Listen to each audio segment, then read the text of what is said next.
ton of approximate raw cashew nut production globally. Now let's see where is it getting processed. So Brazil is independently using its raw material to convert into kernels for the US market. So they are independent, not in the global trade as such. West Africa is the rising sun in the cashew industry in the last 4 or 5 years. If you notice, this 875,000 tons of processing capacities which has come in West Africa is hardly a 3-year story or a 4-year story. Following the footsteps of West Africa, East Africa is also trying to promote industrialization. So currently, I am estimating that they are processing about 90,000 tons or 100,000 tons of raw nuts in East Africa, which includes Mozambique and Tanzania, where we all are sitting today. The major production always was in India, and in the last 15 years, Vietnam has taken over that part. So they are processing about 4.6 million tons in Asia. So if you see the last column, Africa is the net exporter of raw cashew nuts to India and Vietnam. Now if you see the numbers involved, it is very clearly evident that if we in Africa don't grow raw cashew nuts or don't supply, I'm sorry, Indians won't have cashews to eat, neither the Vietnamese will have cashews to eat. So this is something Africa should feel very proud about. Next, please. So here is the mapping of the raw cashew nut growing countries.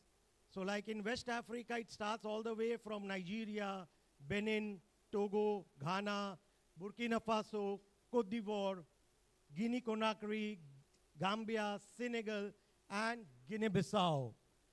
So maximum producing countries in the world, to be frank with you, are French colonies. So all I can say, cashew can be renamed as anacarde. That's what we call them in French. Next slide, please. Now, I've given a brief estimation of the crop grown in each West African country. You know, these data are not easy to get. There is no government official data anywhere in the world for raw cashew nuts. The border trade is very difficult to control. So all these numbers, mind you, my friends, are just purely estimation done by me with my knowledge of raw cashew nut trading, which I've been doing from 1999. So it's been practically 25 years I worked in Africa in the cashew trade. So these are the numbers. One sec. I want to make this statement. I know he's putting enormous amount of effort in collating these documents, these numbers, these data. It's not easy, but over the last several days, from the time he was invited as a speaker here, he's been persistently collecting data, and he's been messaging me that he would make a presentation. For these, I think we need to give him a huge round of applause in appreciation of his hard work to collect and present this data. Sailesh, please. Thank you, sir. Thank you very much. Yes, indeed, it's not easy to get this data, and rarely you will see this data available in any cashew conferences. So just, you know, the crop starts. Can if we you take see, this as 90% accurate, 95% accurate? I can. 90% I can. accurate. I can. Okay. With my current knowledge, I I understand. think Fair enough. I'm not wrong by more than 10%. And Mr. Guru is here to vouch. He is equally a strong player. So, you know, if you see, most of the cashew crop in the world is very well planned by God, that the raw cashew nut comes in the first 3-4 months of the year, so that you guys get to eat it during your festival seasons starting from now. You know, August, September, October, November, December are the time when cashew kernel, as we call it, is being demanded to eat during festive season. Especially India, because Kaju Katli, I think, is a word which is globally famous now. So your entire Kaju Katli demand starts from now. So it's the cycle is well planned by God. from January to April, May, you have practically 60% of the global raw nut crop coming in West Africa. This crop ships to India and Vietnam, gets processed and enters your market now, and then also it goes to US, Europe. All the festival season starts from now onwards. Now roughly, you see Nigeria is roughly having a crop of 300,000 tons with the processing capacity. Now these processing capacities which I have mentioned here is the last 4 years growth in Africa, where the governments are now inviting the processors of India and Vietnam to come and set up factories in Africa. You know, just for your knowledge, as a layman, raw cashew nut, the yield is below 30%. 70% of the product that we are logistically shipping from Africa to India and Vietnam is basically going as scrap. So the world has realized that why incur such a high logistic cost? Why not process it in Africa? And recently, as you are aware, the US government has come out with an import tariff which, if implemented, will be highly discouragement for Vietnam processors, because they are talking about a 25 to 30% import duty. And from India, as of now, they are talking about 25% import duty. Whereas, to the best of my knowledge, Africa will stay in 10% import duty bracket. So this is going to be a major cause of concern for the Indian and Vietnamese processors to get the raw cashew nuts from Africa. I think there's nothing to add in the chart. The only significant thing that I wish you to see is one country called Côte d'Ivoire, Ivory Coast. So the world knows Ivory Coast as the controller or a monopoly holder of your chocolate industry, cocoa beans. This country has not been recognized beyond cocoa beans, but let me tell you, this country is now the creator of cashew market. The entire market is controlled by this one country. You can see the production figure. It's 1.5 million metric ton of raw nut. The entire Africa raw nut put together and Ivory Coast put together is one and the same figure. And this is one country in Africa which is leading the wagon to get into processing. Tremendous amount of government support, tremendous amount of efforts. I think what I saw 15 years back in Vietnam is what we are seeing today in Côte d'Ivoire. The same vision that Vietnamese government took 15, 20 years back is the vision Ivorian government has taken today. They have infused a lot of good subsidies. They have promoted the trade. They are supporting the trade like child. They are taking child care and developing this trade in Africa. Can we go to the next slide, please? Now, let's come to the land where we are, East Africa. Now, East Africa is predominantly a winter crop, a small crop. Not too much of development has happened in the last 20 years. Crop figures are stagnant. Development has been stagnant. Somehow this crop never got a focus in East Africa. I wonder why. Whereas, to the best of my memory, Tanzania Cashew Board has been existing since a long time. But somehow they have not been able to take that vision of promoting industrialization in Tanzania. I would love to see that happening in the next coming years, since they have now organized the auction system and they are moving towards organized trades. I assume that in the next 5 years, we will see a lot of development coming in Tanzania in terms of processing. Next slide, please. So just to put the numbers, for me, Tanzania is roughly a 500,000 ton crop, which Mr. Guru will vouch, if I'm not wrong. Are we at 500,000 tons of raw nut? Close to 500,000 tons of raw nut. And Mozambique, I'm estimating about 130,000, 140,000 tons of crop size. Around? 400, 200. Oh, so I'm a little off because I'm not that experienced in East Africa. So the small number correction. And what I want you to please tell me, is this the processing capacity I'm writing, is it correct? Mozambique and Tanzania put together, we are at 90,000 or 100,000 tons of processing? All right. So, ladies and gentlemen, this is where the big gap is there, where I see the growth happening in Tanzania. And this kind of conferences will put that base in Tanzania. So they are basically a net exporter of raw nut. Can we go to the next slide, please? So now we come to Asia. India predominantly controlled the market, now shifted to Vietnam. Indonesia is just a very small player. Another rising star in the world is Cambodia, which people have not heard of much, but they are coming up in a big way in growing raw cashew nuts. The next slide, please. The next slide, please. Now, here is my brief breakup of raw nut production. In Vietnam, the production is not much, hardly 350,000 ton, but they are getting a very strong support from Cambodia. Now, Cambodia was hardly a 100,000 ton crop 10 years back. Today, they are touching 1 million tons of raw cashew nuts. India is roughly about 600,000 ton, a depreciating figure year on year. When I started the trade, India was at 1.5 million ton. So India is practically at half because they're getting easy raw nut supplies from Africa. So overall, if you see there are hardly 2 million tons of crop there, whereas the installed processing capacities, to the best of my knowledge, is about 4.6 million tons.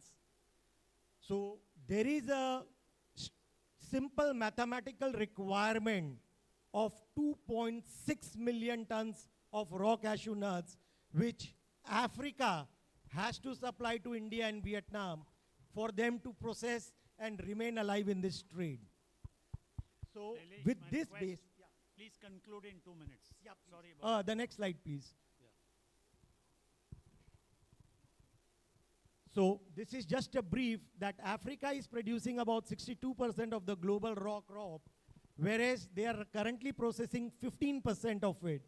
So you can imagine the depth we are talking about in terms of value addition here. Next slide, please.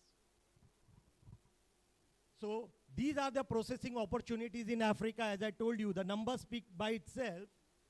Now, the US tariff rate is going to be a major influencer to get these countries to process as much as they can. Obviously, there are barriers. So currently, Africa has a high processing cost. They don't have skilled labor because they have not been doing it for a long time. There is lack of government support, and there is lack of logistics. So these are barriers which can be overcome with dedicated government efforts and trade efforts. Next slide, please. Now, since we are approaching East Africa crop, and I'm talking my in Tanzania. apologies, Shailesh, please skip All right, these. can we skip it? And It's in the okay. next 1 minute, just No, conclude. no, We'll have a these are- round of discussion. Let's Yeah. go to the next slide. Yeah. This is just the East Africa outlook. So I just leave you with 2 lines of conclusion. That it's time for us to adapt to the facts for this trade to flourish, and processing is the next word that Africa is looking at. Thank you very much. Absolutely. Thank you very much. Very interesting presentation, interesting data.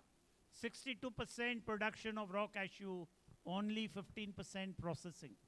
Imagine the amount of value addition that African origins can make if only they were able to raise this from 15%, which is exactly where a country like India can come into play. I think African origins will have to engage with India more closely, strike partnerships. Currently, African origins are bulk suppliers of raw cashew. I think it is for African origins to visit India, talk to large processors, encourage them to come back to this country, invest in processing capacity, and possibly re-export to a third country, and maybe to the US, where you will have a tariff advantage. All that, I think we need to kind of think differently. And this obviously is a great opportunity. I'm going to go to Dr. Salim.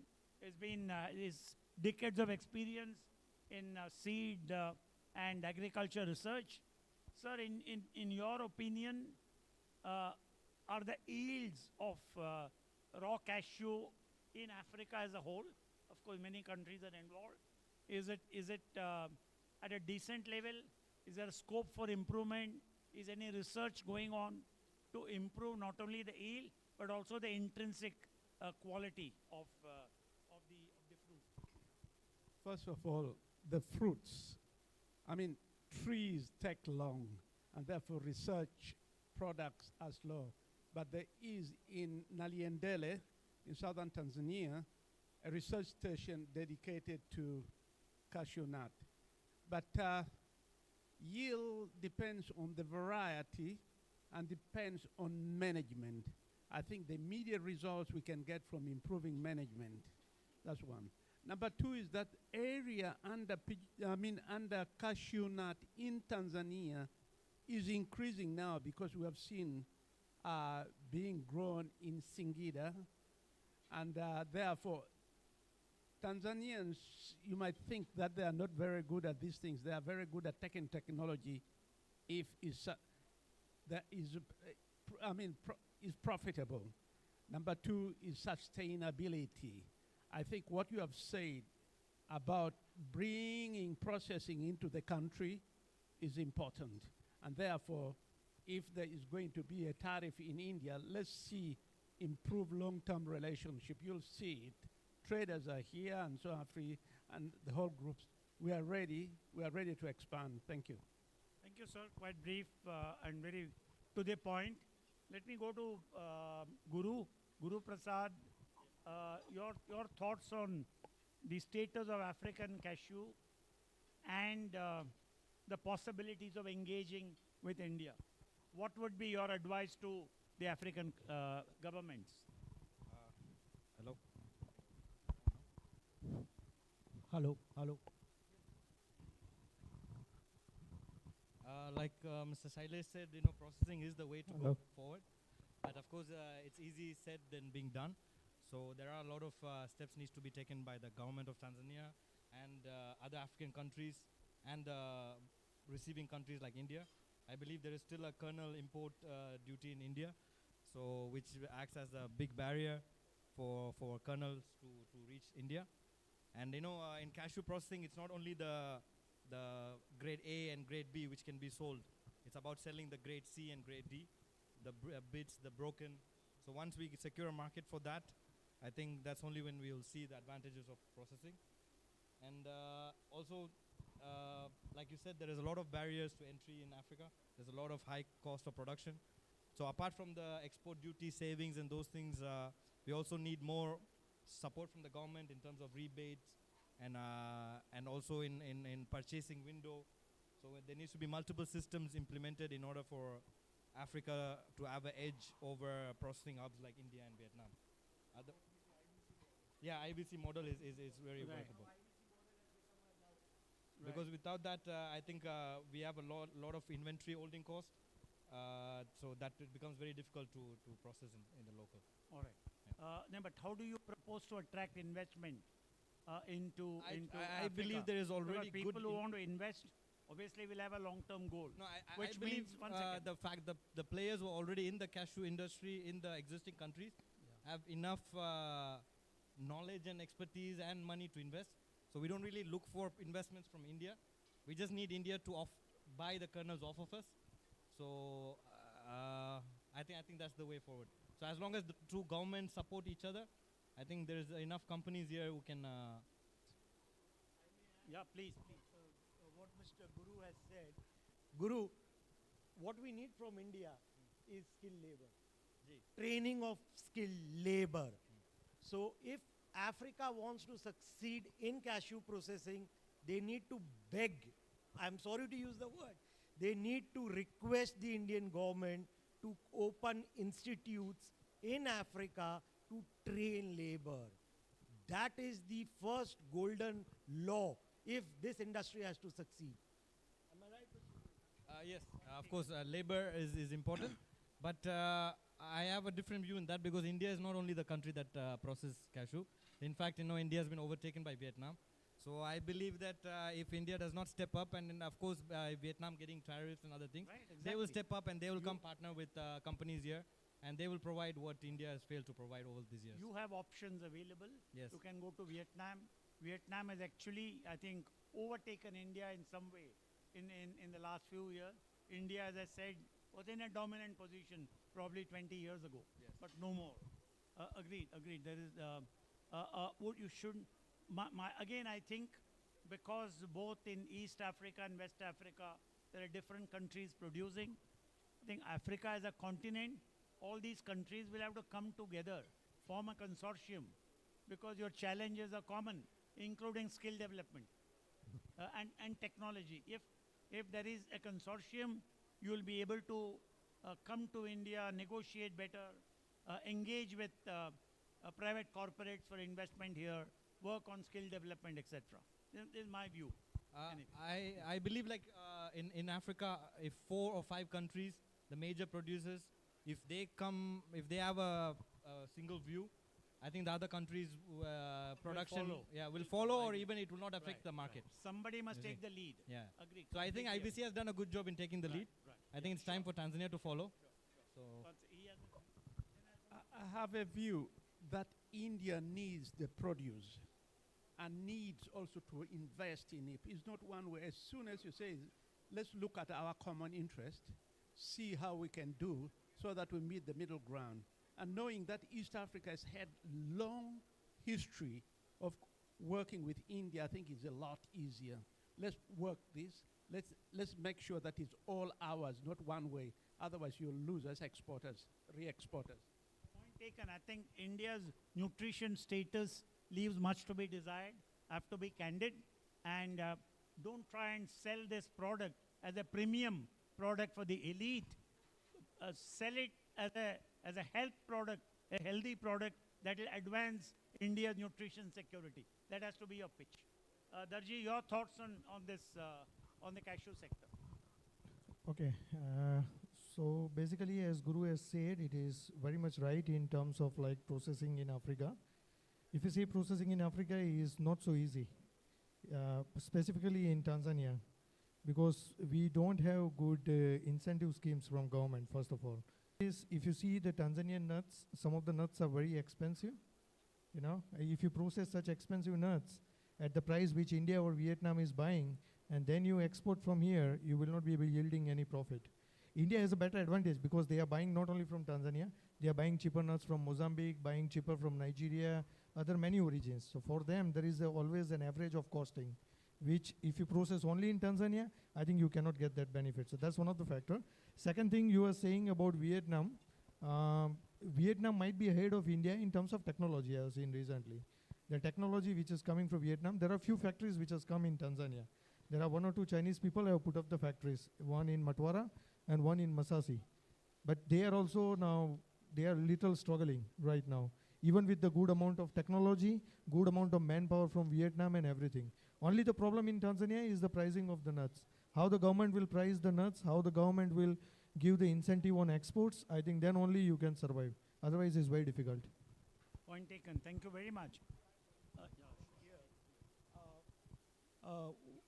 See, what Mr. Darji is saying is correct. You have crop of 3 months here, 4 months. Now, inventory cost of keeping it for 12 months is it's not a doable thing.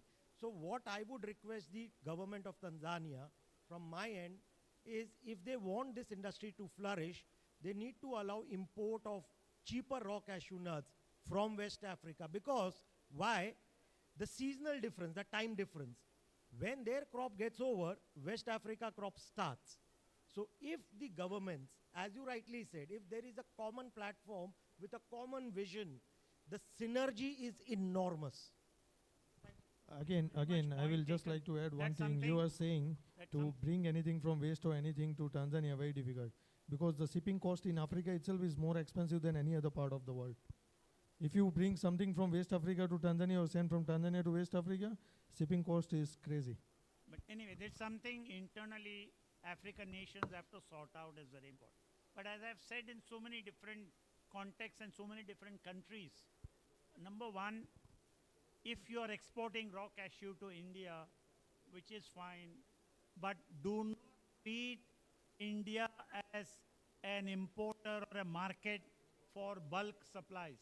Number one, import or export or trade relationship is transactional relationship. You should go well beyond transactional relationship and start building partnership. That partnership can be built over and above trade.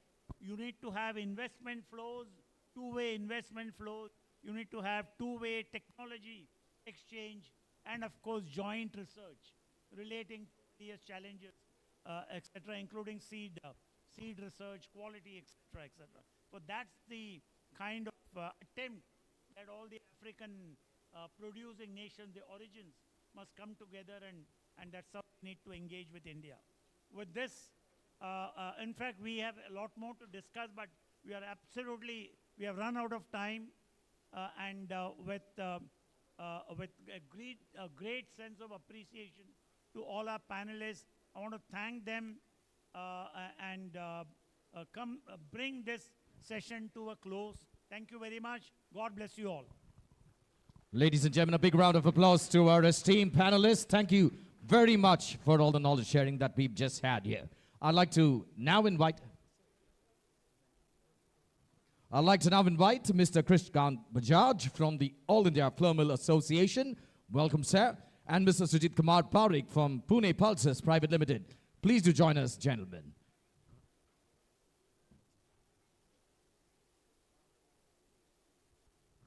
And now, on behalf of all of us here, I'll request Mr. Bajaj and Mr. Parikh, along with Mr. Dilip Kabra, to present mementos to our esteemed panelists. I'd firstly like to invite Mr. Guru Prasad. Sir, please join us. Thank you for your insights and inputs. Once again, Mr. Guru Prasad. Thank you, sir.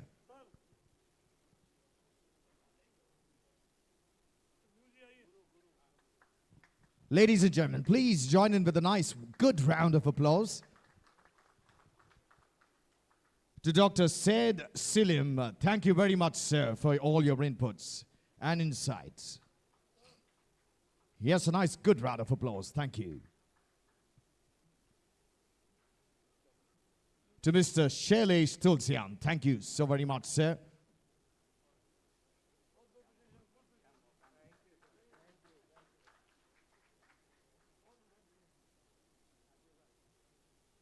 To Mr. Ritesh Darji, thank you so very much, sir, for your insights and inputs.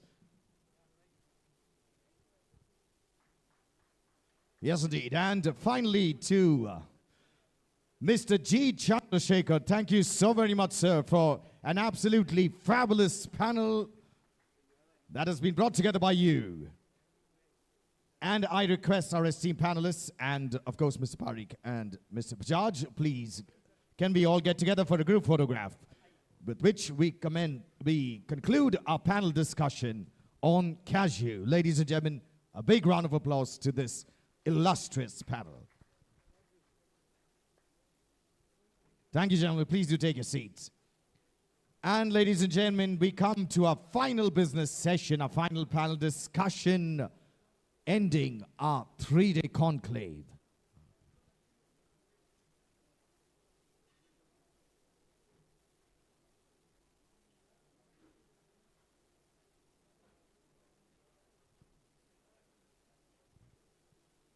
So, ladies and gentlemen, as I was mentioning, it's been a fabulous 3 days here at Dar es Salaam, Tanzania.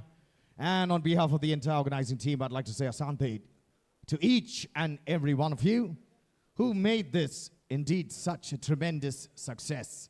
Yes, there have been challenges in the market. Yes, the odds have stacked up against us.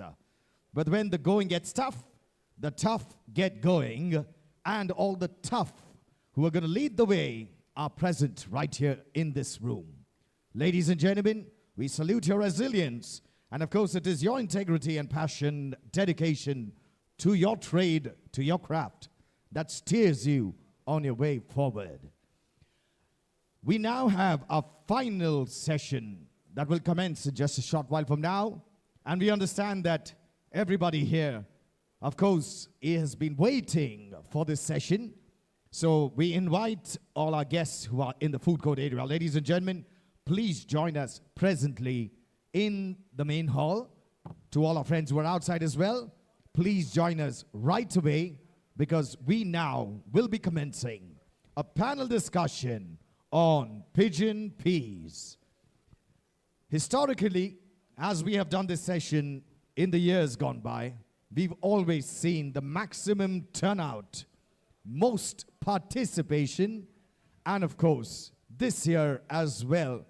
I am sure with bated breath and with anticipation, every single one of you is looking forward to this session.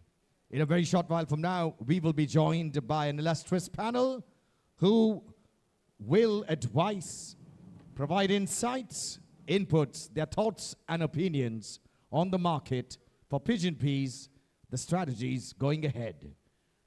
We look forward to each and every one of you wholeheartedly participating through this panel discussion as we have it every year. We look forward to your inputs as well. And once again, ladies and gentlemen, this panel and this discussion will dictate the way forward in this very, very important market. So, well, before we commence with our panel discussion on pigeon peas, as you can see, our stage is now being set up. We would like to show you a very important video. Before we commence with this video, once again, ladies and gentlemen, inviting those of you who are outside, please join us, take a seat.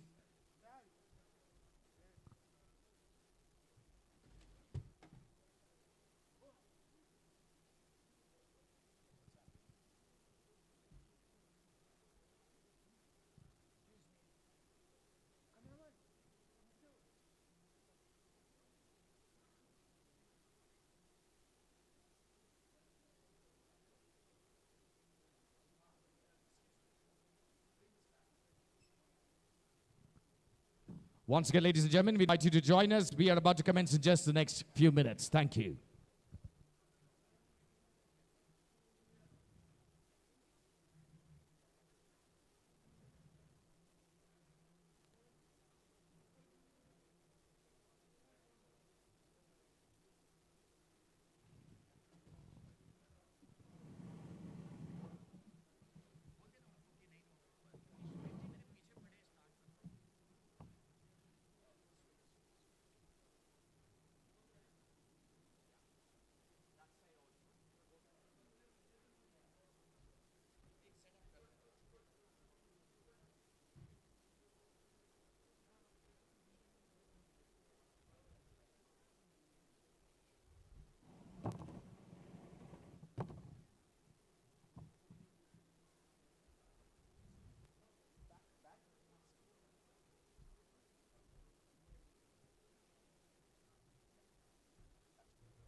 And so, ladies and gentlemen, with this, we are ready to commence with the much-awaited panel discussion on pigeon peas. I invite you to join me in welcoming our esteemed, illustrious panel on stage. This panel will be moderated by Mr. Lalit Bangar, Global Agri Pulses Specialist. Please welcome him. Huge round of applause.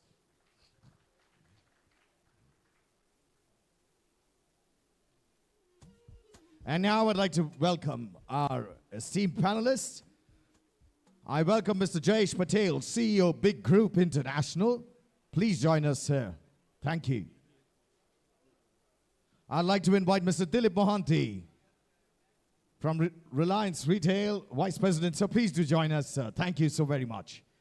I'd like to invite Mr. Deepak Parekh, Honeybee Tech Incubators Private Limited. Mr. Deepak Parekh, sir, please do join us. I'd like to invite Mr. Guru Prasad from RV Export. Sir, please do join us. Once again, I'd like to invite Mr. Guru Prasad from RV Export. Sir, please do join us. I'd like to invite Mr. Jahid Nagarwala. Sir, please do join us. I'd like to invite Dr. Said Salim, Agriculture Development Specialist. Sir, please do join us.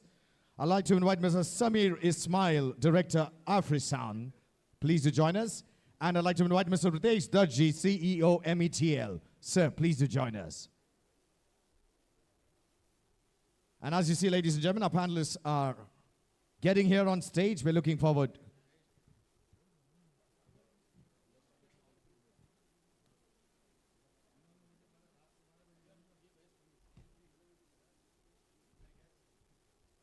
And now that our panelists are here with us, I'd like to hand over to Mr. Lalit Bangar, sir. This is your discussion, your conversation. All over to you, sir.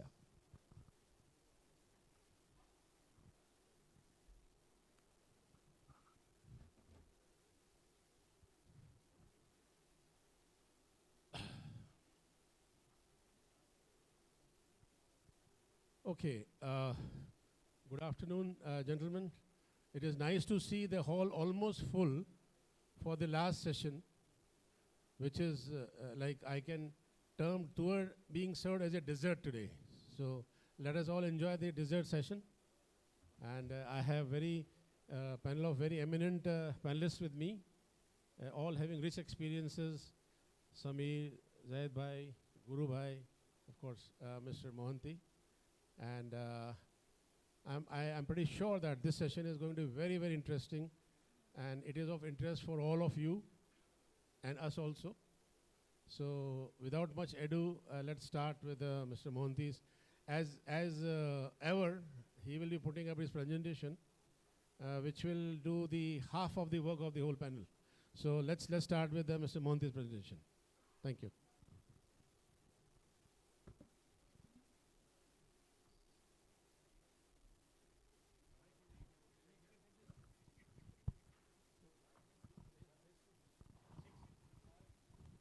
Hello, this looks more colorful, yeah.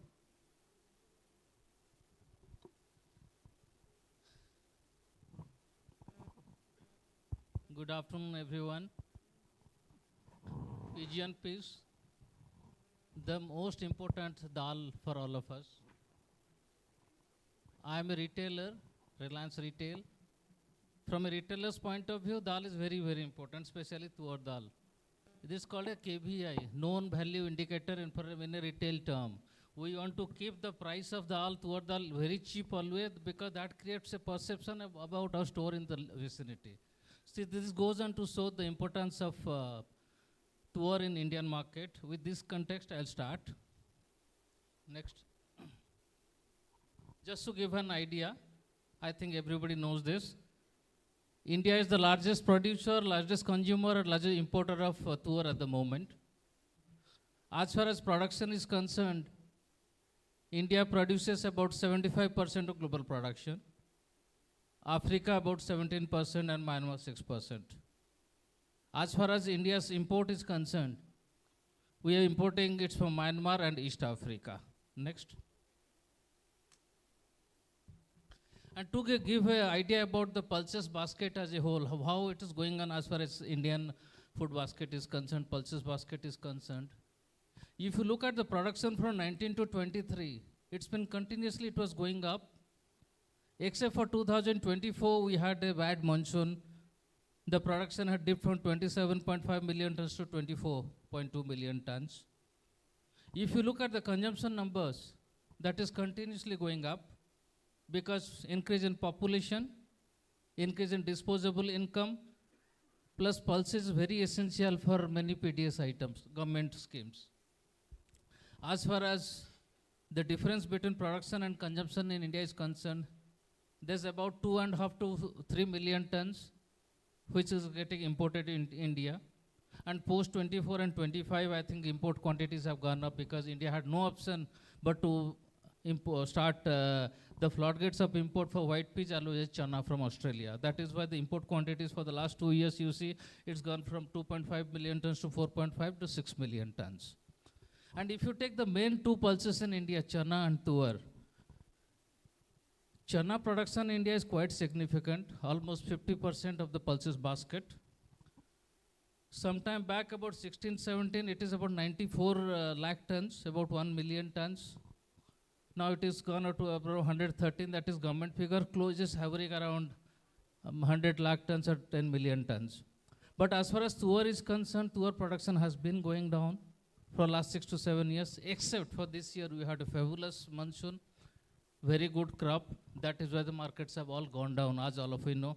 Most of us will have some tuar and others, सब कोई थोड़ा बहुत white peas का बाद एक तुअर एक ही item है जहाँ लोग फंसे हुए हैं, थोड़ा नुकसान कर रहे हैं अभी. Yeah. For the benefit of all those who entered recently in the market or business of the pulses, if we have FY18 column, you will see the import in FY18 was 6 million, which was last year. So you can see I think 6 to that is coming the FY18? next. Yeah, next so year. just for the information, 6 after 7 years again we had a 6 million tons imports. Thank you. Next. Then what has happened in last 10 to 12 years as far as pulses in India is concerned? This is the priority sector. Government is putting lot of effort in increasing production and productivity to make India self-sufficient. If you look at the MSP, minimum support price, the government has been increasing. It is almost doubled in last 12 years. Lot of emphasis on production, productivity, breeder seed, lab to land program. So production over last 12 years gone up almost by 50%, and maximum increase has seen in mung beans. That is why mung bean import has completely been banned as far as India is concerned. Looking at the productivity, that has also gone up in last 8 years from 656 kg per hectare to it's almost like 1000 kg per hectare, a significant improvement. As far as imports concerned, 17, 18 to 6 million tons, then production started going up in India. Slowly it has come down to 2.53. Then after that, yellow peas and chana story, all of which you know. So the import quantities has gone up. It's reached around 6 million tons at the moment. Next. So then we come to ask a topic, तुअर कितना माल था, कितना है shortage है, how the price is going to behave.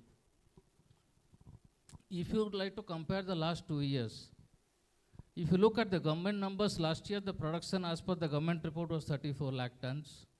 But as per private trade estimate, the kind of arrivals came, the kind of price rise we have seen, the private trade peaks it at 26 lakh tons. So there's a difference of around 6 lakh tons between what government had predicted and what private trade says. And if this year this is just the reverse, the third estimate of government had got 35 lakh tons, but we, all the traders, they assume it is slightly more than 38, I'll peg at 42, some people are saying 40 to 42 lakhs as well. So there's a difference of 5 to 6 lakhs in both the ways as far as government figure and private figure is concerned. And if you see the private figure from last year to this year, from 28 lakhs, it's gone to 40 lakhs. There's an increase of 42%, which is quite significant. Next.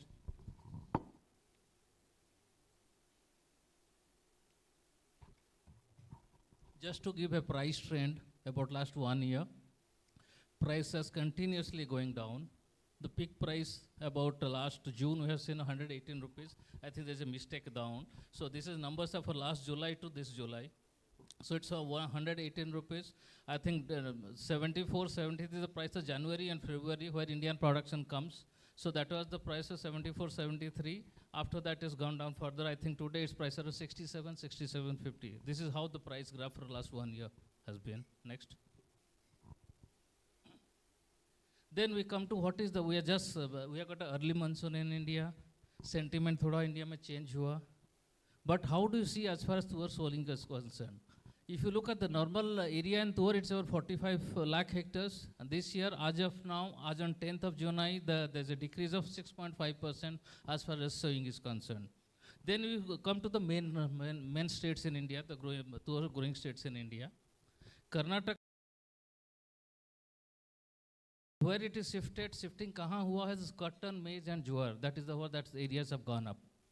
Similarly, if you see in the state of Gujarat, groundnut has taken some area of tuar is concerned, and Maharashtra also people speak bit of a shifting. Some shifting has happened in cotton, then maize, and bit of a turmeric in Parbhani area. This is the kind of information we get from the field. So overall, if you see, there is 6%, 5%, 6.5% drop, but the major states there's a drop of almost like 10%. That means new areas are coming up, especially Jharkhand. Government is doing a lot of extension activity in Jharkhand. There the production of tuar is increasing in India. Next. Yeah. So I just think I'll give an idea about how the last 3-4 years has been. I mean, if you compare what is the MSP and what is the market price in general, I've taken market price, I've taken the July numbers basically. July is the price where markets are slightly on the upper side, it's the average number. After that, there is a teji that comes. If you look at last 2 to 3 years, in 23, 24 and 24, 25, I think the prices were much higher as compared to MSP. I think the trade has made good money. Whereas this year, the 75.5 plus now the government has made MSP 80, the markets have gone down to 67. So we are losing, I mean, as compared to MSP, this 12 to 13 rupees down. And if you make a rough estimate, I was taking a rough estimate, what is the quantity of tuar that is available in India at the moment? That is about, farmers is holding about 12 lakh tons and private about 4 lakh tons, so 16 lakh tons. On an average market, people are losing about 5 rupees. So almost like 800 rupees people are losing as far as tuar stock in India is concerned. That includes domestic as well as the imports. Next. This is also a price chart, last 2 years. If you see the lower bottom, that is 70 rupees was the last MSP, and the prices losing 113, that blue line if you see, so everybody has made good money. And if you see this year, the MSP has gone up to 75.50. The year we started with 73, 74 in the month of January, February, 71, 72. Now it is gone to 67. The whole industry is losing money on tuar as far as we know. So all of us are losing 5 to 6 rupees. That is what in general people are losing on tuar at the moment. Next. Then we come to what is the demand and supply as far as India's stock of tuar is concerned. The trend shows the beginning stock is getting depleted day by day. From 6 lakh tons has gone to only 1 lakh ton. As far as India's production concerned, that was also going down from 36 lakh ton to 27 lakh tons. Luckily, this year we had a fantastic monsoon, fantastic crop. The crop is 40 lakh tons. As far as imports concerned, it was stagnating around 7 to 8 lakh tons. But this time it looks like Burma as well as Africa, both the crops are absolutely good. So we're expecting around 12 lakh tons this year. So we have a total supply of 55 lakh tons, and average consumption monthly in India is about 3.5 lakh tons. That comes to around 42 lakhs. So looks like we'll have a carry over stock of almost like 13 lakhs for the next year. Next.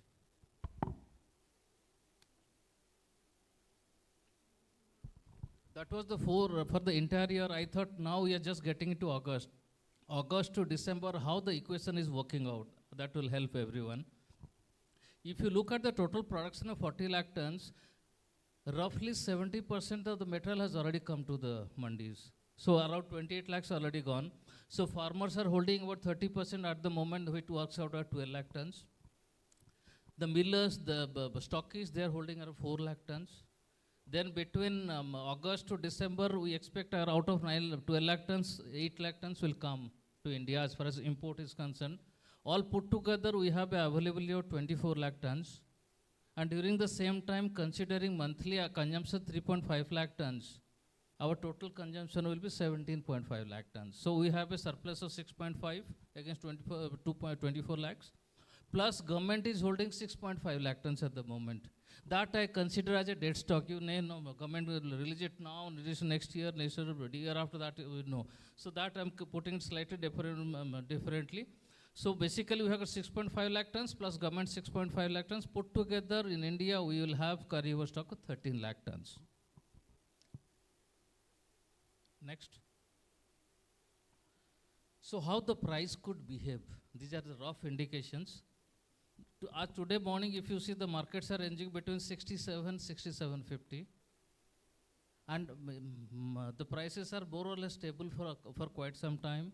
But during last 15 days, if you see, chana prices have gone up, Kabuli is gone up, Mung is gone up, Urad is gone up, everything, Masoor is gone up, everything is gone up, but Tuar is more or less steady. Looks like month of December is a good month for as far as demand in India is concerned. Looks like we'll get a jump here 2 to 3 rupees, the way the indications are coming up. So we could see Excellencies and distinguished delegates, it's an honor to represent the Global Pulse Confederation at this conference in Dar es Salaam. Even white peas prices also started moving up. I think definitely it's going to push up. A month ago in Singapore, we had our annual event where more than 650 delegates from over 45 countries gathered to discuss the future of pulses, and I'm excited today to share our vision for a more sustainable, equitable, and a pulse-filled world. Pulses are a vital crop for global food security, nutrition, and sustainable agriculture. They provide protein, fiber, and essential micronutrients, making them an integral part of global and healthy diets. As the global population grows, pulses will play an increasingly important role in meeting nutritional needs.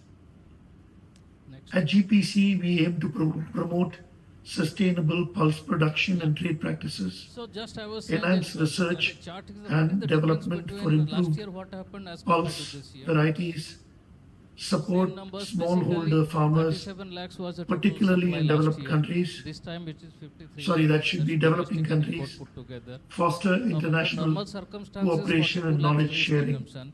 When the prices goes up quite In a lot last Tanzania year, and across consumption have Africa, gone by 5 to 6 lakh pulses tons. So there's a deficit are a of 5 staple lakh crop, tons. Consumption around providing 36 food lakh security tons. and income since for now millions. the tour prices in India are rolling between We 90 to recognize the 90 for efforts good of quality global per car, though I think, and local expectations farmers, consumption is governments, going to go up a bit. and So it organizations. could go to around 44 lakhs.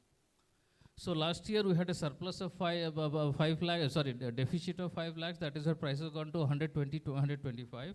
This year it is losing us 63, 67, 78 because of the surpluses we have. So I thought I'll give a corollary because whenever you see any commodity for that matter goes through the roof, next time you is going to have a problem.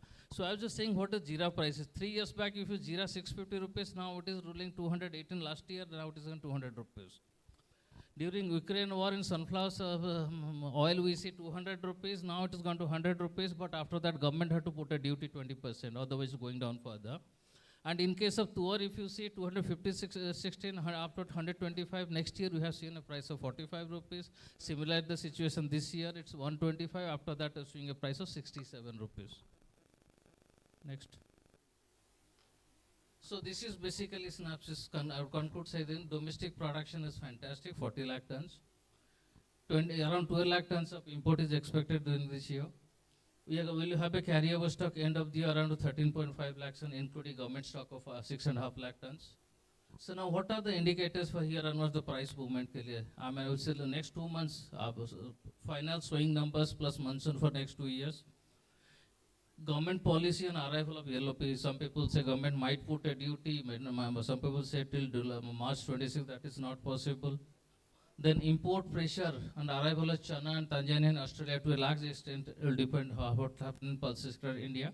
Plus Bihar election also we have to keep in mind when you are trading in tour at the moment.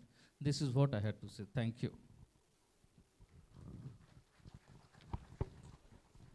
Thank you, Mr. Monti. I think you had one more slide which you would like to present. Just for the sake of, though it is not tour, but maybe, It'll give the overall overview of all the pulses together. How it's looking at the moment. Just go to next and next.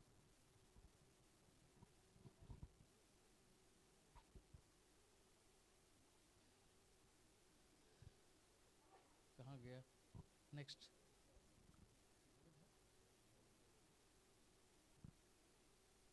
Let's just stop it. That will be interesting also. But if not ready, then we can take it on later. Is it ready? Okay. Anyway, thank you, Montiji. As ever, your presentation is fantastic, absolutely crisp and quite informative. So, this next. Further.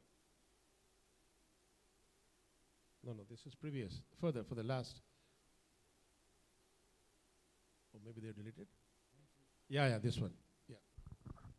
Just to give an idea what's happening as far as total pulses in India concerned, I mean, as compared to what is the total area of production you get, what is the crop size, and what is the MSP, and what is the marketing operating prices, and what are the factors that has determining the prices at the moment. Except for Chana market also it was operating less than MSP. Now Chana price has recently gone up by 6 to 7 rupees.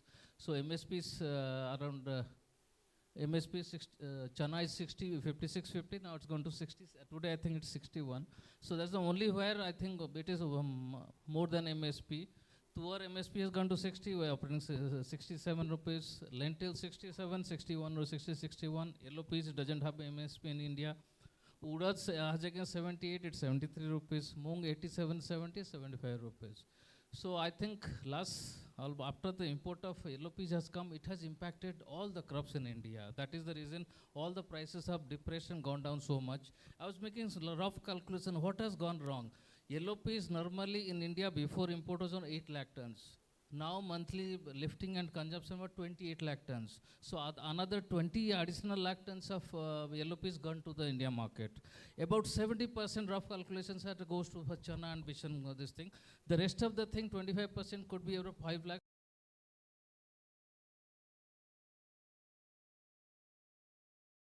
I had to say thank you. Great presentation. So let's start. Of course, pigeon peas is very much product of interest from Africa and India point of view. So let's go to our African friend, Mr. Samir, first to talk about the figures from Tanzania and overall scenario from Tanzania. Going forward, how do you look at the crop size, and price level will come later, but you can just maybe throw some light on the Tanzanian scenario. So the Tanzanian crop this year looks pretty good. The prices were very good on what the farmers received last year, and the weather has been very good, especially towards the end of the rainy season. So we do expect a crop of more than 300,000 tons this year. How much? More than 300,000 tons. Okay, so fine. Which is more than last year's, right? That is definitely more than last year. More than last year, okay. So, as per your guesstimate, how much would have been already traded, roughly? For Tanzania, hardly 20,000 tons. I don't think a lot has been traded. Great, okay. So same thing from Mr. Zayed about other market like Mozambique and Sudan and other places. What would you talk about the respective production country-wise? Hello, Lalitji. Yeah, Mozambique is just about to start. Mozambique, we are expecting about 350 to 400,000 tons. Beside Mozambique, Sudan is out of the race. As everybody knows, because of the war situation, Sudan, there is no production. Last year, Sudan injected near about 130,000 tons, but this year, hardly they will be 20 or 30,000 tons. If to talk Nigeria crop also over. So we need to wait for the next year. So Nigeria hardly injected near about 12 to 15,000 tons. It's not a big crop. So all eyes on Mozambique and Tanzania now.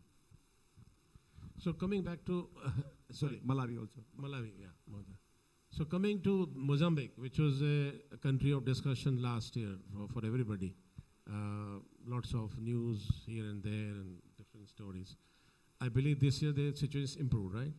This year it must be, we don't expect any those debacle. I don't want to mention that, but Mozambique things would be much better this year. Mozambique is quite better. There is no disruptions. All are working smoothly.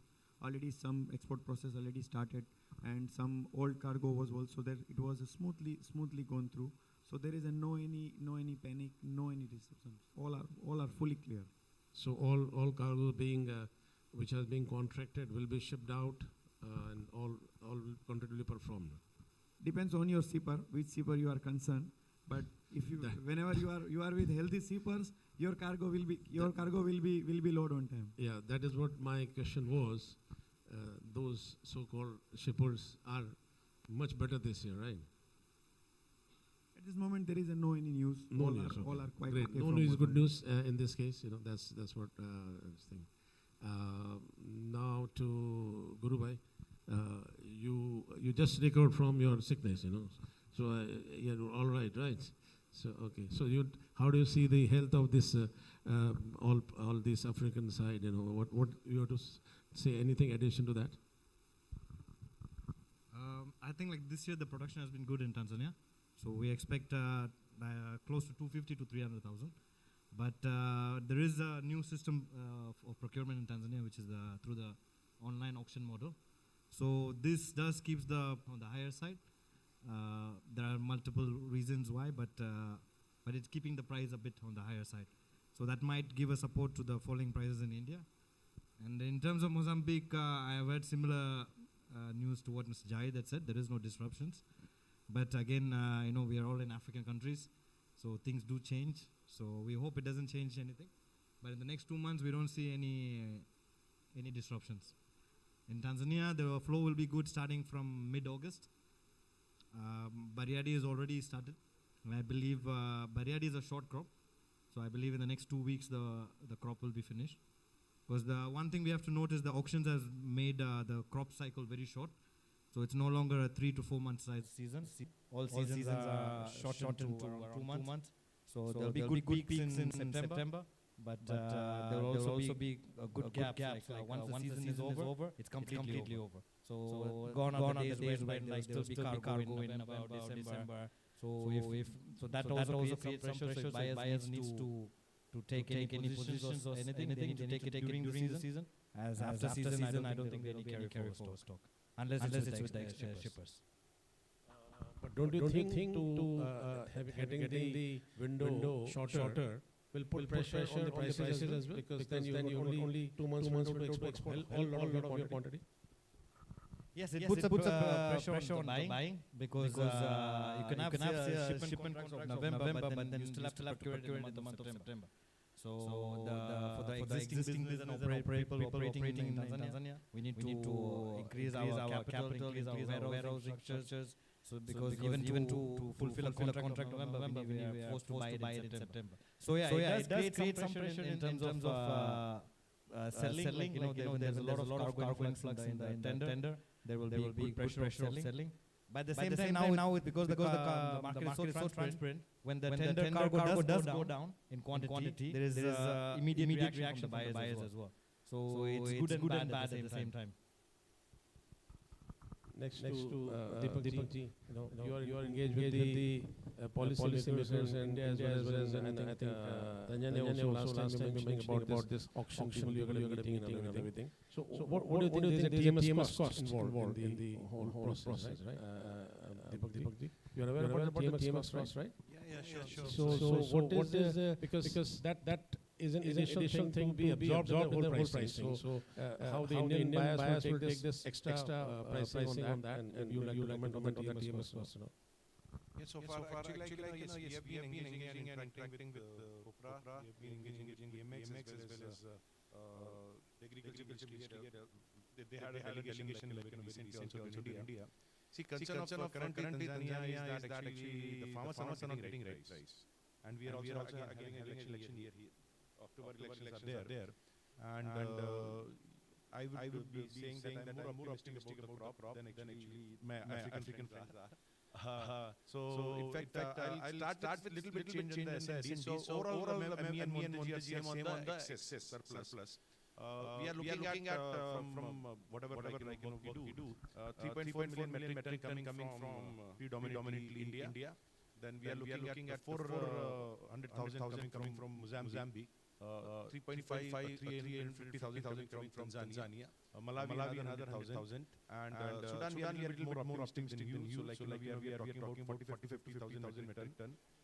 Yeah. So I'm saying we are more optimistic. I agree with you. Right? We are more optimistic than you. And Myanmar again, like 10,000. So if you add all of that, so we are at the same page as Mohan, the final sum, which is roughly like we have having a million to 1.3 million metric tons of surplus.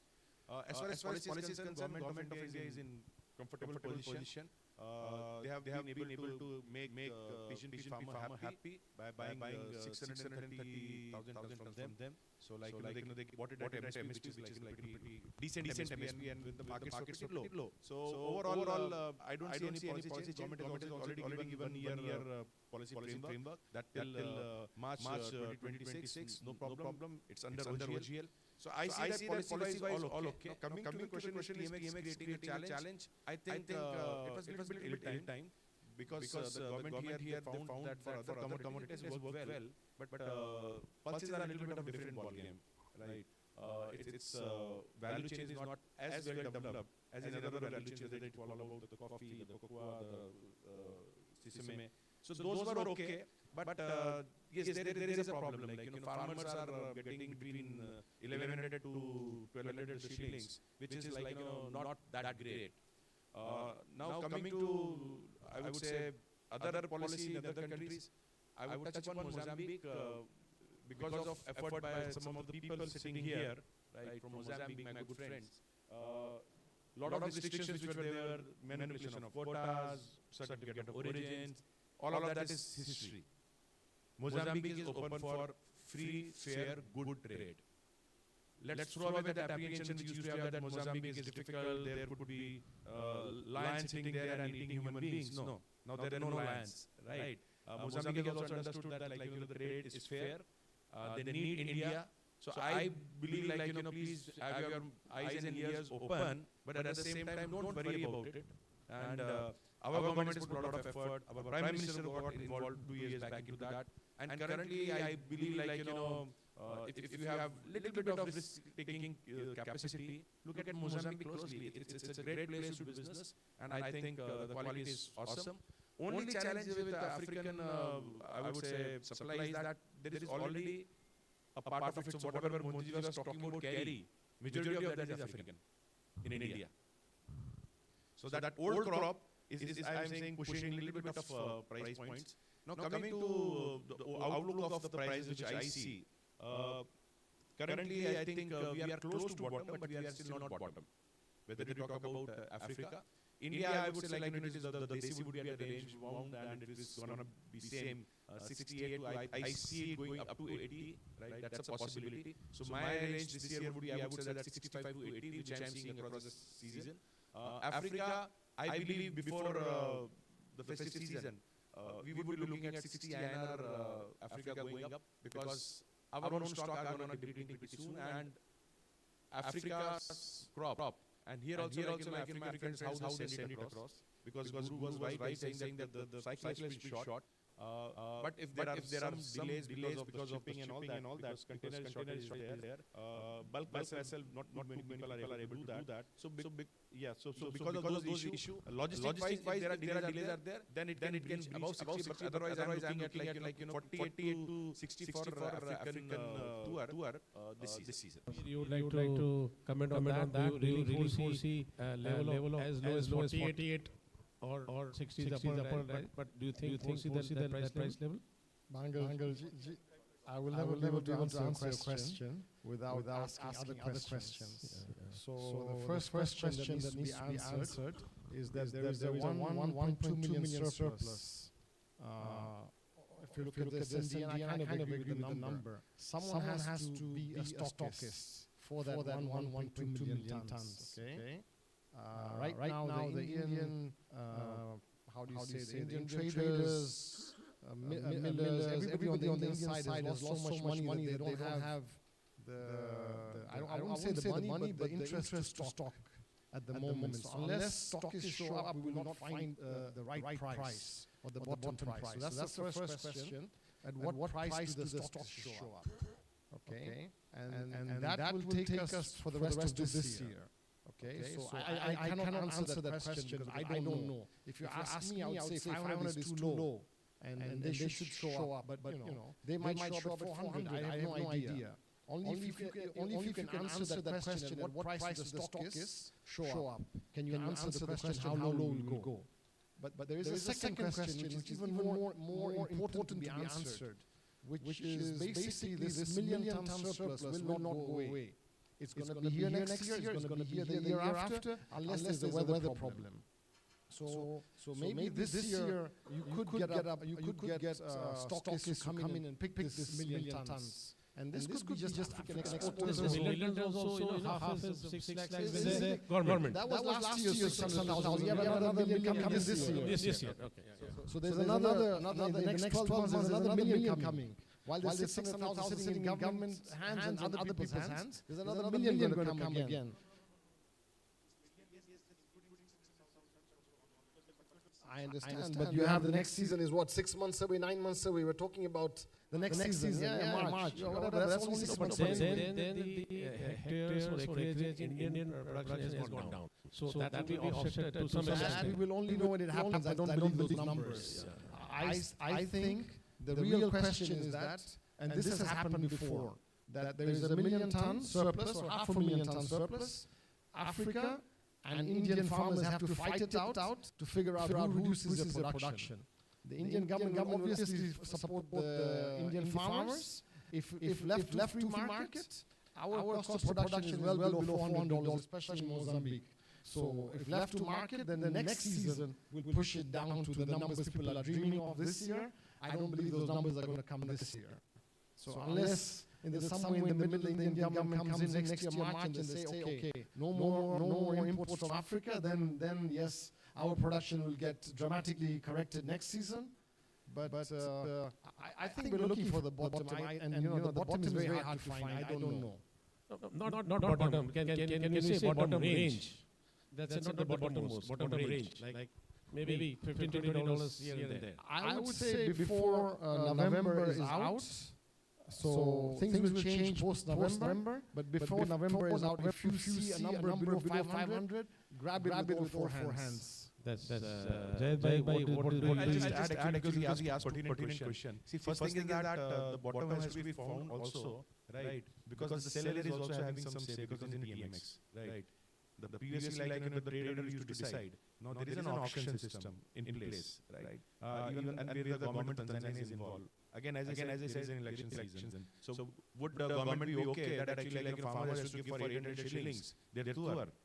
I don't think that happening. So what we are saying is that the bottom, I believe worst case scenario bottom a shade below $500, and I would suggest like anybody sitting in the room, if you get African tour for $500, please have it, store it, and believe me, you will make money for sure.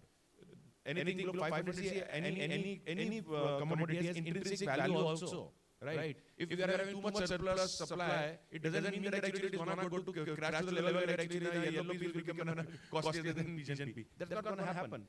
People are seeing, and these are not perishable that actually you have to like fruits and vegetables, you have to exhaust it in 2 months. Another thing, government India is smart enough that they know that climatic challenges can create havoc. They've seen the prices very recently of Akola going up to 130. Average is low, but one day Akola hitting 138 rupees per kg. So they are also not stupid enough, right, to be making policy which is only short-sightedness. Right? That's why they are giving you 1 year. And I believe tour import in India or any duties on tour, I don't see in foreseeable future, at least 3 to 4 years, that's going to happen. So African farmers, it's their appetite that actually at what price, eventually, they would say no, right? And I think currently that situation has not come. And at $500, you're right, like grab it with both hands. And every fall buy more. I would add a caveat to that. I would be more than happy to sell next year's crop at $500 if you're a buyer. Because I think next year Next year, the prices will be significantly lower than this year. Great. So Samir has given price outlook for the next year also. No, I'm a little positive side. Now already running 525, 520 is near about African. So from here, I'm seeing more $20, $30, $50 upward, because I think this is the best price. It is hardly, if it is a very worst scenario, we can see more $10 or $20 back, but not below $500. And if we are doing below $500, so African farmers already on the saturation level of their cost price of $400, $450. So this, if we are trading below $500, we will see the next 1 or 2 years, the production will go down dramatically. So you have a different, altogether different outlook on the prices. You're on the bullish side, not on the bearish side. From here, I'm looking the price on rain ground, like 20, maybe hardly $10 to $15 backward, but upward I'm looking more $20 to $30. Okay, fine. So Dr. Said, it will not be right for me to ask about pricing and all. So what do you add, hearing our other panelists and all about that? I'll go first. Just like chickpea, like cowpea, please know that pigeon pea is one word, not two. So please, when you're talking about pigeon pea, it should be one word. Google will disturb you. I was part of the pigeon pea revolution in Eastern and Southern Africa. Mozambique was not in the market, and I knew that there were opportunities, and we dug up all those varieties. But the varieties was that it should be able to come in the window where other India is not harvesting its crop. Number two is that when I was living, we started actually, when I started working in 1991, the area under pigeon pea was 480,000 hectares, the whole region. Now it's over 1.2 million hectares. Varieties developed by me. The second thing is that when I was in Babati in Tanzania, the major thing is that the varieties were late reaching the market there. So I had to make sure that it comes down. I had to make sure that it's white, ball-seeded, which the Indian market at that time wanted. I had to make sure that the tester is removed very quickly, and so all those things. That's why you see it. So the northern part, I put a lot of effort. Now, when we came to 2016, when there was some sort of agreement that India will take a quarter from here, and when that thing fell, I decided to think and talk to ICRISAT and a lot of people that, look here, Tanzania has about 34% malnutrition. So let's look at pigeon pea as a dual purpose crop, export crop and protein crop in the country. So I started doing some work and so on. So the issue I can see is that the area under pigeon pea can expand, because pigeon pea is a bonus crop. It is getting expanded, like the way production has gone up from last year, also this year we have seen the production has gone up. So with the same, next year also we can expect more production, right? Yeah.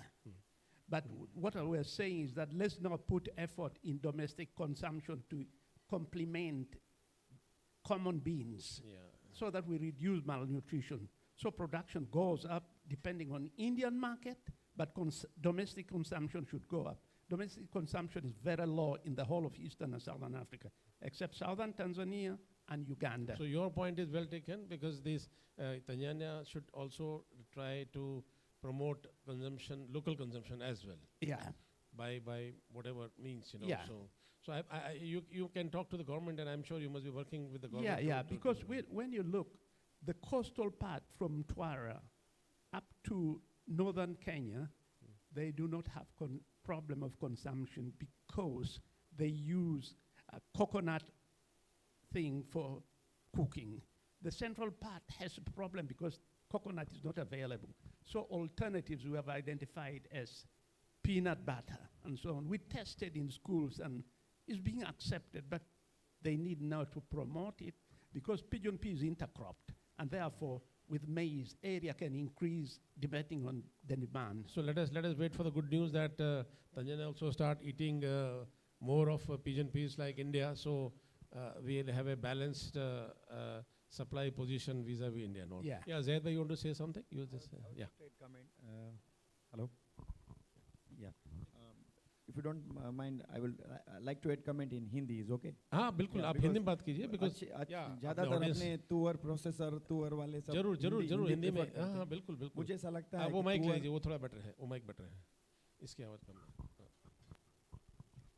मुझे लगता है कि pulses के अभी बुरे दिन खत्म हुए हैं बुरे दिन खत्म हुए okay अभी which we are trading now 525 something it's 4,800 Indian cost near about so ये प्राइस मिलर के लिए प्रोसेसर के लिए ये फेवरेबल प्राइस है अगर ये प्राइस में मिलर्स आगे आते हैं और अब अभी की थैंक यू काबरा अभी काबरा जी कितना टन स्टोर किए में आपने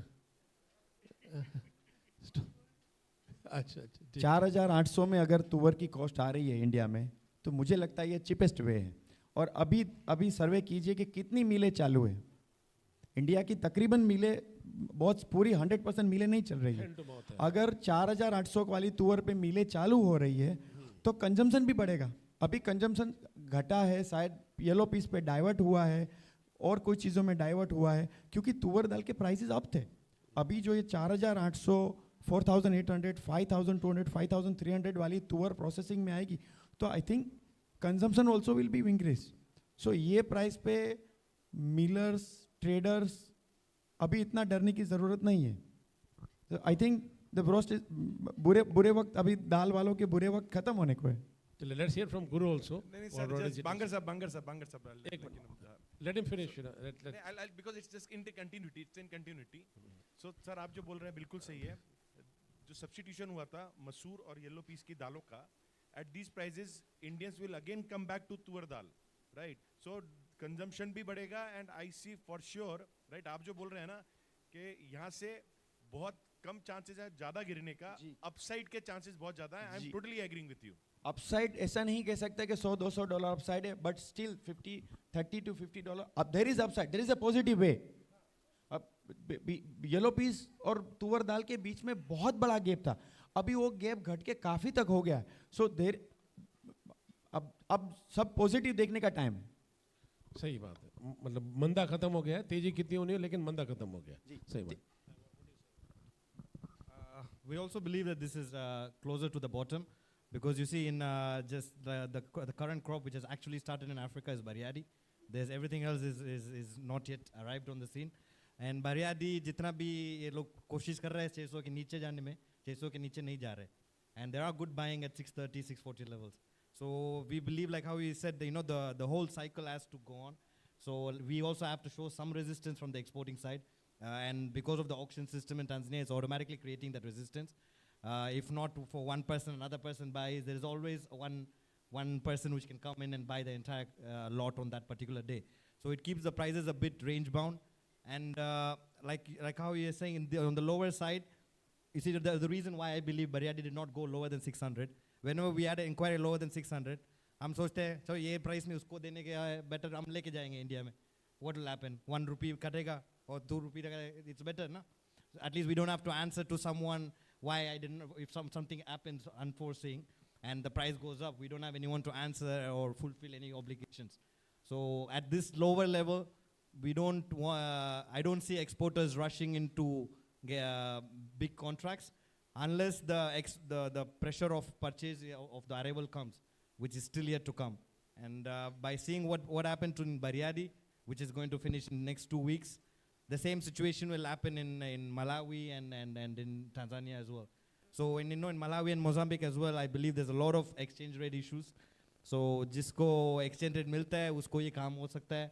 So if they show some resistance, I think millers and buyers they don't want to show it, but like how Mr. Jayed had said, they are not stupid as well. They know 50 rupees is a good price for tur. To make it into a dal and sell it in retail, I don't think it should be such a big deal. But I would also like to ask the reliance on the dal side.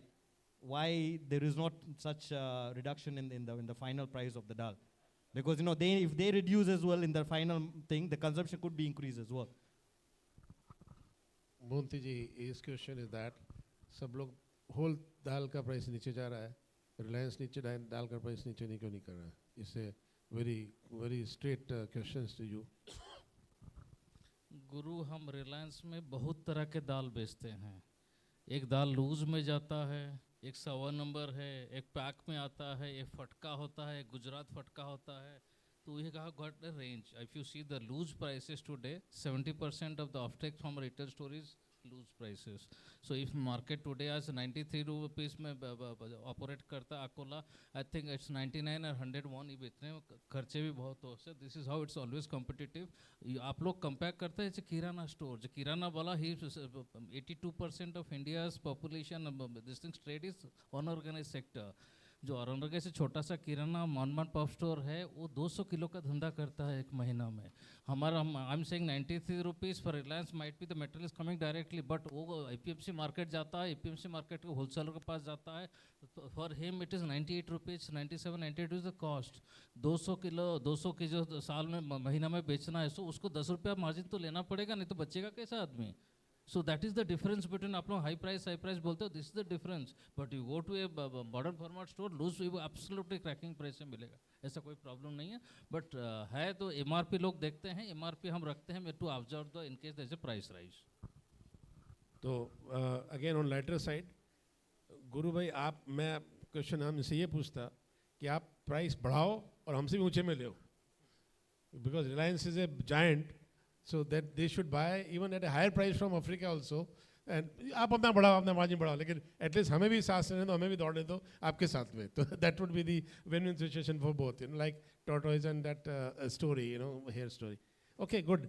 So you want to say something? Yes, I want, when I look at a ball thing of pulses made into dal, the area for expansion for lentils, masoor, is not going to expand very much. Expansion for chickpea, which is a cool season crop, may not expand very much. But pigeon pea, has potential for expansion, especially in Eastern and Southern Africa, because it's not grown alone. It's grown with maize. When maize is harvested, that's where it takes over. So let's think long term, where our focus should be and where are we going to get our pulses. That's all. But you're going to grow more, but which market you're going to find? Because even with 150,000 tons more, it becomes a challenge.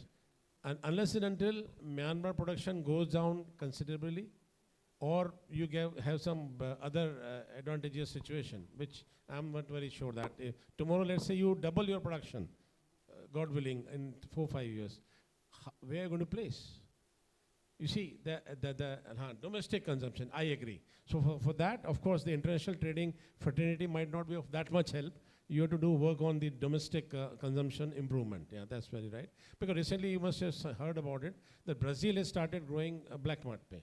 And in the third year of their production, they have started really giving a tough time to Myanmar. Quality-wise, not the price-wise, quality-wise. So that you have to compare, because Myanmar quality and Africa quality is much different. So I don't think so that can be substituted that way. But certainly, as you rightly said, grow the domestic consumption, let local people eat more pigeon peas, so that help the domestic demand as well as so the overseas this thing. Samir, you want to say something? No, that's okay. Or you want to add something? Oh, I thought you were looking for the mic. Okay. I will add on the price, if price. you don't mind. Yeah. So once we finally do find the price, I don't think we will go find the bottom. I don't think we'll go $10, $20 up. I think the Indians will push it up $100. So whatever the bottom is, Indian लोग हैं ना कभी भी $10-20 से खुश नहीं होने वाले. वो जब bottom आएगा ना तो $100 ऊपर लेके जाएंगे. So it'll just jump with this like a spring roll. Yeah. Okay. Good news for that. So that's the. I would invite questions from the audience. Haji, Vikram is there. Mike, please. Mike, unko de de. Excuse me. Yeah. One mic you can pass on. We'll take a couple of questions. I know you are not getting bored, and I can see the same strength as at the beginning of the session. Yeah, Mr. Vikram, is not working?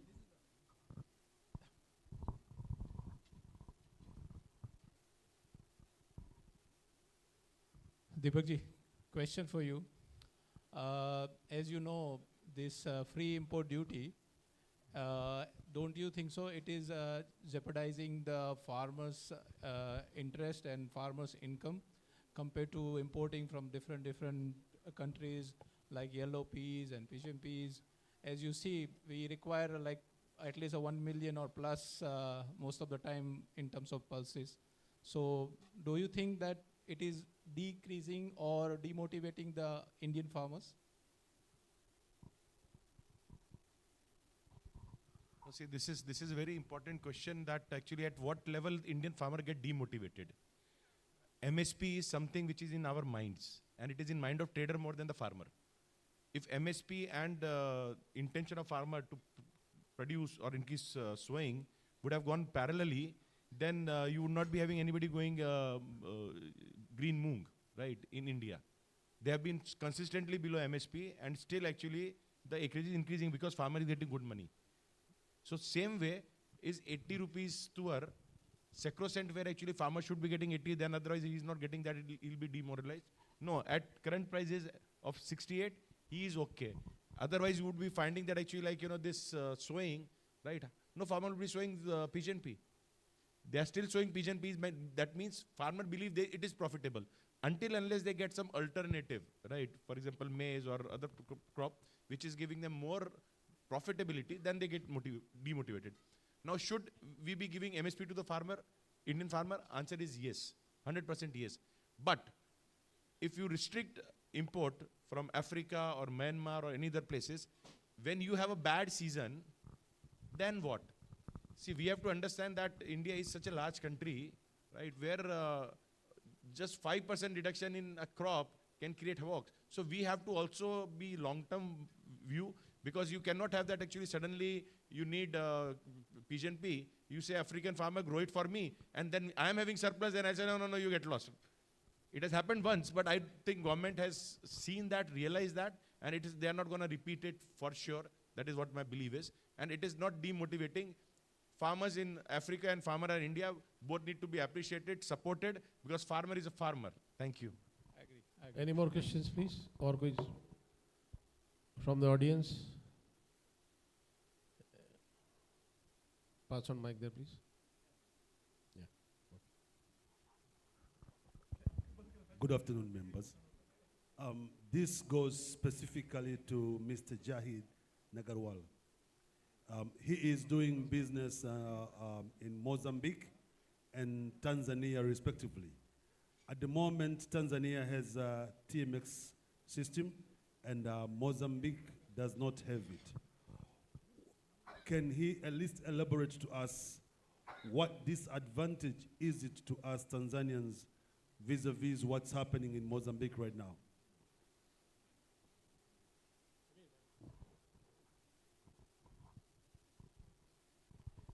Thank you. See, TMX have a good things and some bad things also. With TMX, you will have better transparency. Buyer can get transparent pricings. Farmers also can get transparent with the selling price and everything. But it will also have a disadvantage, like still Tanzanian crop is not on the floor, but while our Mozambican crops already in floor.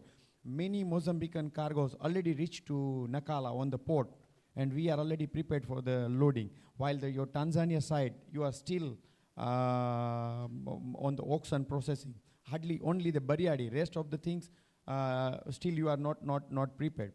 For TMX, everything the farmers have to collect, and you have to keep on the warehouse, and then we have to do the auction. But in Mozambique, not like that. Farmers can straight sell to exporters. So this is the advantage for the Mozambican thing. But still, Mozambique have disadvantage, like farmers will not get transparent price.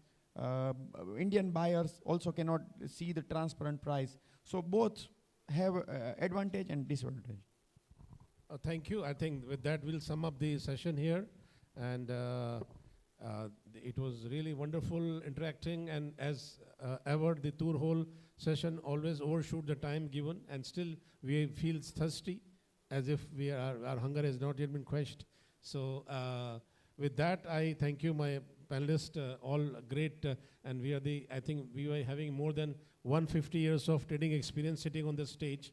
So perhaps you people are gaining out of this. आपको इस पूरे experience का बहुत फ़ायदा आपको मिला है. वैसे सब लोग available हैं कोई भी personal question के लिए एक दूसरे से. और lastly I would like to thank TASO and their team to make इतना शानदार arrangement करने के लिए. खाना से लेके arrangement से लेके stage से लेके content से लेके आप देखिए हर जगह आपको इतना अच्छा इन्होंने इंतजाम किया है. A big round of applause for the TASO and everybody. Thank you. Thank you so very much, Lalit sir. I would pass the mic on to Mr. Dilip Kabra, sir. Thank you Wangad ji, बहुत बढ़िया session रहा. अब धन्यवाद आपका टेसो को दिया आपने. आप लोग सब पधारे दूर दूर से आए यहाँ पर 3 दिन साथ में रहे. आपने कॉन्फ्रेंस का देखा, सबसे बातचीत की, अपना एक दूसरे शेयरिंग किया. मेरे समझ में नेक्स्ट ईयर अपन इसी जुलाई महीने में जो महीना ये तारीख में दूंगा इमीडिएटली आपको. और ईस्ट अफ्रीका में कोई अगर तंजानिया वालों का मन रहा तो यहाँ नहीं तो आसपास कोई एरिया है, कंट्री है, वहाँ करेंगे ईस्ट अफ्रीका में कॉन्फ्रेंस का ही. क्योंकि अपने यहाँ पर फसल होती है या क्रॉप होती है, जहाँ क्रॉप होती है वहीं पर कॉन्फ्रेंस की जाए तो ज़्यादा अच्छा है. सबका मिलना जुलना हो जाता है, क्रॉप की जानकारी हो जाती है. इसलिए सबका बहुत बहुत धन्यवाद, थैंक यू. और तुअर की बात रही, सब लोगों ने बड़ा बढ़िया सेशन किया. मेरा अपना मन जाहिद भाई जो बोल रहे हैं, ये हमारे हिसाब से मैं 45 साल से काम कर रहा हूँ. ये फ्री का जो 4 साल पहले आया था तुअर के हिसाब किताब कि जो 250-300 तुअर हुई थी, गवर्नमेंट ने बंद की थी, समथिंग जंप लेके सीधे 700-800 हो गई थी. ऐसे ही है ये $500 की तुअर. जिसको मिलें चलानी है और जिसको काम करना है वो तुअर में मन खोल के काम करे. ₹1 का इसमें जाने का मुश्किल से मुश्किल $2-5 है, आने का जो पूरी की इच्छा हो जाए, कितना रुपया आ जाए इसको लिमिट नहीं है. क्योंकि तुअर ऐसी चीज़ है कब ये सूट कर जाए मालूम नहीं पड़े. ये ऊपर में 150 बिक गई है, सबने ली है ₹140, नीचे में ये तुअर बिक गई है 45-50 रुपीज़. तो इसलिए मेरा ध्यान तुअर हर घर में खाते हैं लोग. तो ये जो बाजार भाव है ये तुअर का लेने का बेचने का भाव सबका काम करने का टाइम है. इसमें $20-30 की तेजी मंदी मैक्सिमम चलेगी और जहाँ चलने का अपना ऐसा आइडिया नहीं है, बाकी बहू की इच्छा. Thank you very much. सब बता रहे हैं नेक्स्ट ईयर का इसी महीने में अपन देखेंगे, आप लोगों को समाचार मिल जाएगा. Thank you sir, thank you. Thank you, Shri Dilip Kabra ji. और इसी के साथ I would like to invite Shri Atul Mundra sir to please join Shri Dilip Kabra. And सबसे पहले out में Mr. Suvir Rajpurohit, please आ जाइए. शुरुआत आपसे हुई थी और conclusion भी आप तीनों करेंगे.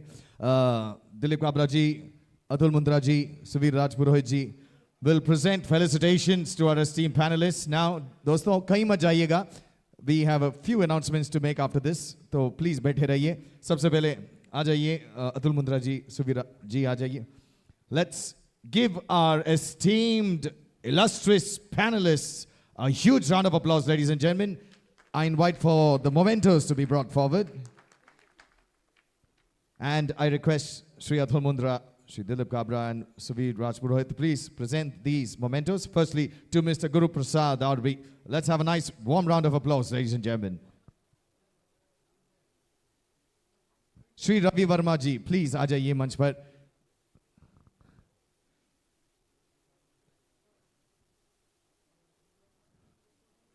Welcome, sir. And we have a memento presented firstly to Shri Ravi Verma and Shri Guru Prasad Agri. Huge round of applause, ladies and gentlemen.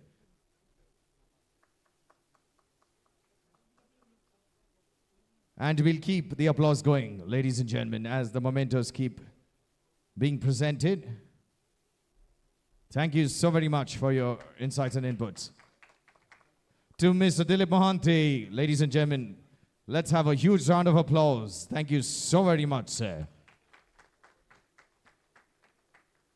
To Dr. Said Salim, Thank you so very much, sir. Let's have a nice round of applause, please. To Mr. Samir Ismail, let's have a huge round of applause, please.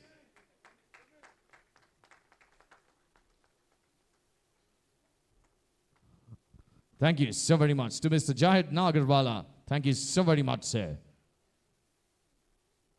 Let's keep the applause going, friends. To Mr. Deepak Parikh, let's have a huge round of applause, please.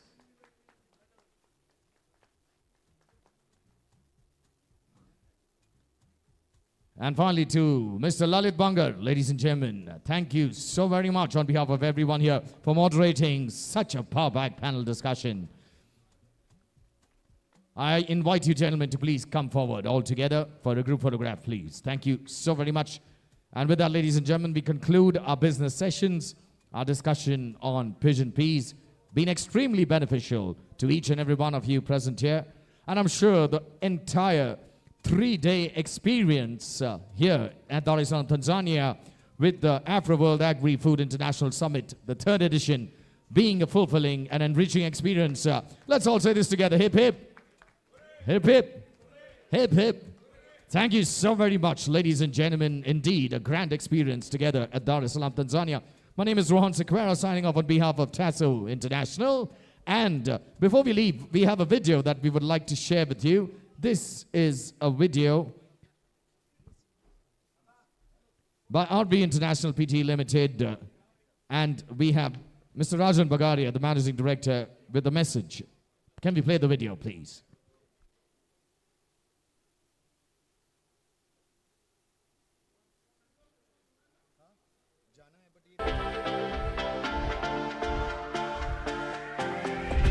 Trade is the lifeline of economies, a bridge that connects nations, people, and opportunities.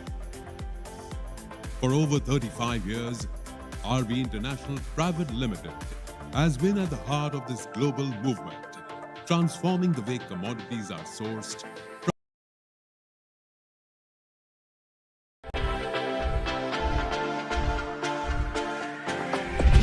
Trade is the lifeline of economies, a bridge that connects nations, people, and opportunities. For over 35 years, RB International Private Limited has been at the heart of this global movement, transforming the way commodities are sourced, processed, and delivered worldwide.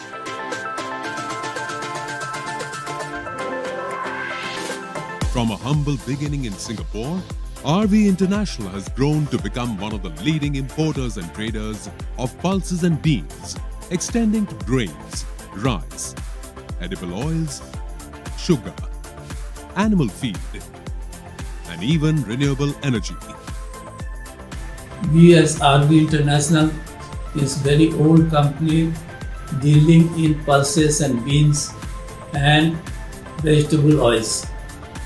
We believe in our quality control, also timely delivery and commitment.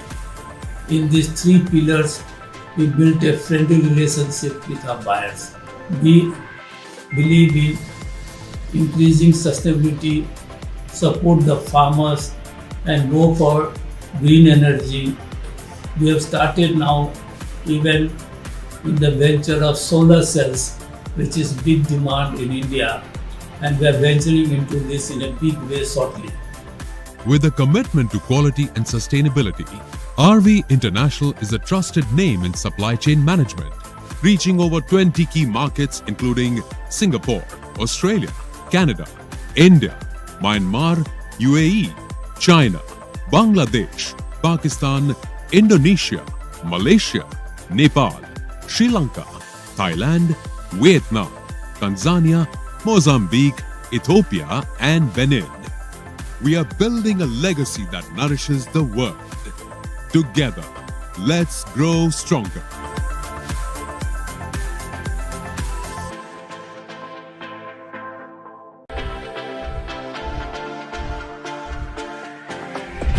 Trade is the lifeline of economies, a bridge that connects nations, people, and opportunities. For over 35 years, RV International Private Limited has been at the heart of this global movement, transforming the way commodities are sourced, processed, and delivered worldwide.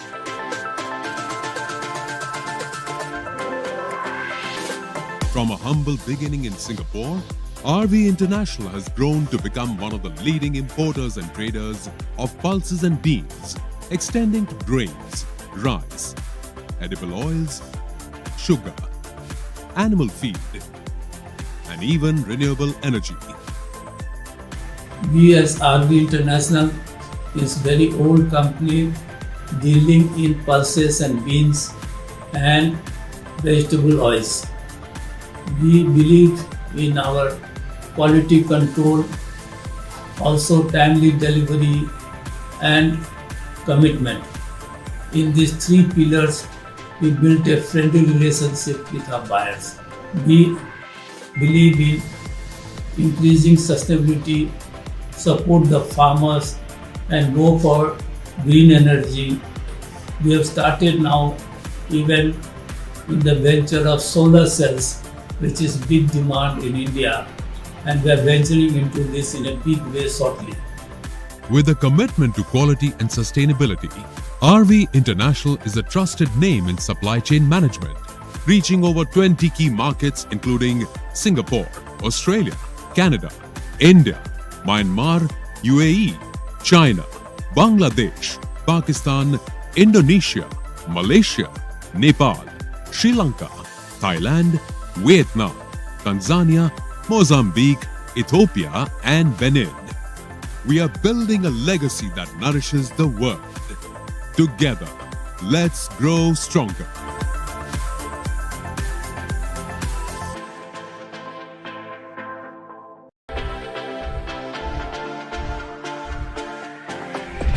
Trade is the lifeline of economies, a bridge that connects nations, people, and opportunities.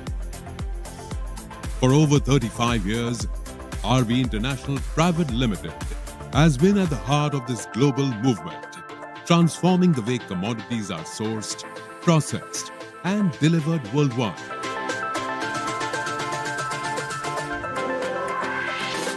From a humble beginning in Singapore, RV International has grown to become one of the leading importers and traders of pulses and beans, extending to grains, rice, edible oils, sugar, animal feed, and even renewable energy. We as RV International is very old company dealing in pulses and beans and vegetable oils. We believe in our quality control, also timely delivery and commitment. In these three pillars, we built a friendly relationship with our buyers. We believe in increasing sustainability, support the farmers and go for green energy. We have started now even in the venture of solar cells, which is big demand in India, and we are venturing into this in a big way shortly. With a commitment to quality and sustainability, RV International is a trusted name in supply chain management, reaching over 20 key markets including Singapore, Australia, Canada, India, Myanmar, UAE, China, Bangladesh, Pakistan, Indonesia, Malaysia, Nepal, Sri Lanka, Thailand, Vietnam, Tanzania, Mozambique, Ethiopia, and Benin. We are building a legacy that nourishes the world. Together, let's grow stronger.